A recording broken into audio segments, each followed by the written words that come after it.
the case. Yeah, it's interesting that just how sort of open-ended it's gotten now that really, now that the shift away from Roman heavy tower, strong Castellum sort of play, where really the other civs basically had to do or die with a big mass anti-infantry ball themselves. Hmm. Yeah, now it's sort of more about a more mid to late game anti-infantry holding off, where people are going to use cavalry or you know their own late game anti-infantry, and then have it supported by different sorts of ranged units, by towers, and then sort of funnel cavalry and siege around the map to strategic spots. Like it's become a really yeah, sort of open-ended meta where I think most of the civs probably have 2 or 3 different ways to play into most of the other civs, but which build will work sort of depends on what they're doing. Sort of like the real meta in a proper game. Hmm. And another like fairly close to the town center opening for Eshwar here. Huh. Very interesting. I wasn't entirely sure if his skills in PvP would translate over to Tiny, and I've been very impressed so far. Yeah, he's wicked, man.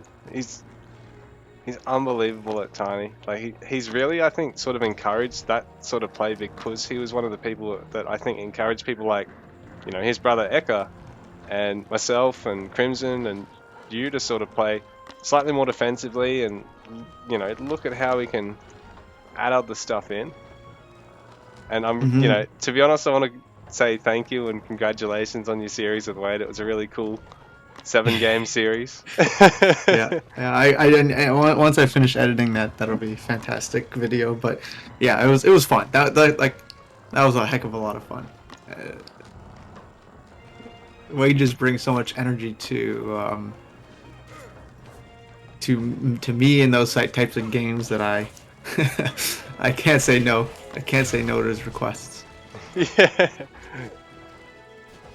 Eshwar is going for these towers, and EK is doing what I was mentioning. Like I never thought possible, which is getting up some archer ranges. You have like a single choke and a whole bunch of archer ranges. That's It'll it. You act just sort like of a fend. pseudo tower, I guess. Well, that's it. Like, as long as he doesn't lose buildings here, he's going to basically fend this attack off once he gets that range ball going. Tries to maybe sneak in the quicker anti-infantry unit champion upgrade as well.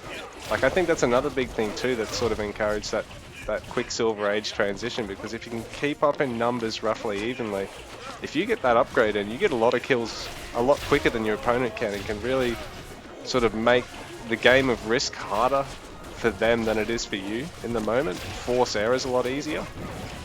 Hmm. What I like about EKA's play right now is actually the rigorous training. Or sorry, Agogi discipline, not rigorous training, but it does a similar thing. Um, so it'll make his H3 transition much faster. Um, we will see though if he can deal with all these towers. So he's got a lot of big techs on the way, but Eshwar's got his own H3 on the way as well, and he'll be able to get those big techs behind that too. So maybe if Eka can hold this off, but that's just a shitload of towers to support, Mm. really. The towers I think are too far up. Like he's been so aggressive with these towers. You don't often see it. Um, like Yeah, well, just that's it. building towers inside the base. So as soon as like a unit pops out, and if they're not immediately shooting, then they're gonna die before they get any DPS Well, done. that's it. Like, it's a great way to sort of play to break this super defensive style, and if you can sneak it in before that, big critical mass comes in, you just have your own critical mass of, non-population units with insane damage and range, just whittling down any infantry units that aren't very good against range damage. And GG, that's GG, game number 2. So incredible. Eshwar going into the series 2 up. Hopefully Eka can break him for at least a game, I think. I don't really want this to be a 4-0. I'm not gonna, I'm gonna stay impartial about who wins the series ultimately, but I do want this to be a long series. These are Yeah, great players. I want to see some spunk from EKA. That's it. A bit of spunk, a bit of zest.